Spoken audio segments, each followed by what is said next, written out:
let's read this question. In a cross between dark and albino skin color of humans showing polygenic inheritance, the phenotypic ratio in the F2 generation will be. तो कैसा होता है? Polygenic inheritance का मतलब होता है कि जब बहुत सारे जीन्स कंट्रोल करते हैं किसी एक ट्रेट को, सिर्फ एक ट्रेट को कंट्रोल करने के लिए बहुत सारे जीन्स होते हैं. जैसे कि ह्यूमन स्किन कलर में लगभग 6 पेयर्स ऑफ जीन्स होते हैं.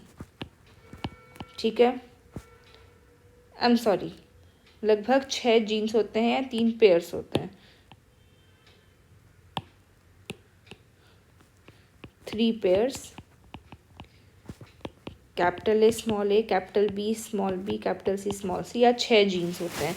ये सब के सब सिर्फ और सिर्फ एक प्रॉपर्टी कंट्रोल कर रहे होते हैं जिसको कहते हैं स्किन कलर. तो क्या यहाँ पर capital A, capital B, capital C सबसे डार्क होता है, और small A, small B, small C एकदम लाइट होता है, अल्बाइनो स्किन कॉम्प्लेक्शन.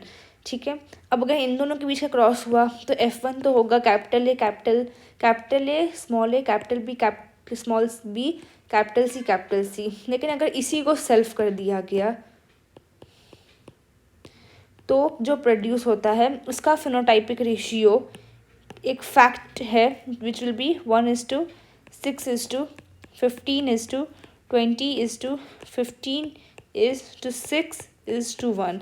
ये सीक्वेंस है, और यही सीक्वेंस आता है अगर किसी 6 अलग अलग एलील्स को जो रिकॉम्बिनेंट होता है उसको अगर सेल्फ कर दिया जाए तो. So this will vary depending upon the number of alleles which are present. जैसे कि अगर सिर्फ 2 अलील्स होते थे, so it used to be 1:1. Then अगर ऐसा होने लग गया तो ratio became 1:2:1. Then if there were 3 different pairs then it became 1:3:3:1.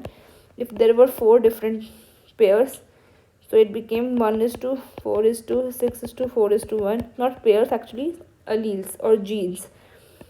अगर 5 अलग अलग एलील्स होते थे तो 1:5:10:10:5:1.